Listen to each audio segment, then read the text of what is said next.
Hello guys, welcome to my channel. తిరుపతిలో దర్శనం complete అయిపోయింది. చాలా బాగా జరిగింది దర్శనం. కాకపోతే పిల్లలతో కొంచెం ఇబ్బంది అయినా పర్లేదు, కానీ నేను ఫస్ట్ టైం తిరుపతి వెళ్ళాను.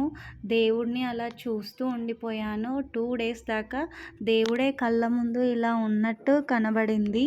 చాలా బాగా దర్శనం అయింది. ఫోన్ అలో ఉండదు కదా, సో తీసుకెళ్ళలేదు. రూమ్లోనే ఫోన్స్ అన్నీ ఉంచేసాం. చాలా బాగా జరిగిపోయింది ఆ డే మొత్తం. రూమ్కి వెళ్ళేసి తినేసి పడుకున్నాం. నెక్స్ట్ డే ఇక తిరుపతి కొండపైన ఉన్న టెంపుల్స్ అన్నీ తిరిగేసాం. ఫస్ట్ వచ్చేసి మేము తిరుపతి వచ్చాక క్యాబ్ బుక్ చేసుకున్న డ్రైవర్కే కాల్ చేసి మళ్ళీ రమ్మన్నాం. తిరుపతి పైన టెంపుల్స్ ఏమైనా ఉంటే చూపించమని. అతను వచ్చాడు. ఫస్ట్ వచ్చేసి తిరుపతిలో శ్రీవారి పాదాలు అనేసి ఉంటాయంట. నాకు కూడా తెలీదు, ఫస్ట్ టైం చూశాను. శ్రీవారు లక్ష్మీదేవత కోసం పైనుంచి ఫస్ట్ అడుగు భూలోకంలో అక్కడ పెట్టారంట. సో అక్కడ శ్రీవారి పాదాలు అనేసి ఉన్నాయి. వెళ్ళి చూసాం, చాలా బాగుండే.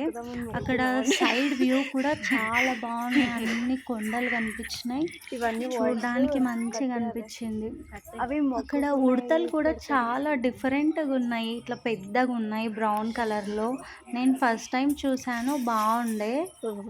నేను ఎప్పుడూ అంత లాంగ్ జర్నీ చేయలేదు, చాలా బాగా అనిపించింది. ఎక్కడ చూసినా కానీ ఫారెస్ట్ ఏరియా, కొండలు, అన్ని పిచ్చుకలు, ఉడతలు, లేడీలు ఇవన్నీ కనిపించాయి. చాలా బాగా అనిపించింది. మా పిల్లలు కూడా చాలా ఎంజాయ్ చేశారు వాటిని చూసి. ఓకే ఫ్రెండ్స్, ఇలానే నన్ను సపోర్ట్ చేయండి. Like and share, subscribe please. Bye friends.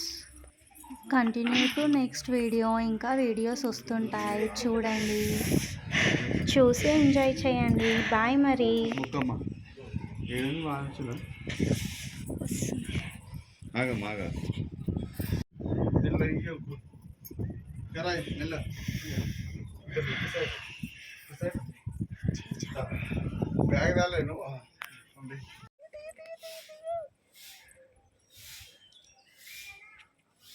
తింటుంది దాని ముఖం మీద తిరిగితే బాగుంది కదా. తీయండి, ఇప్పుడు వస్తుందా చూస్తుంది.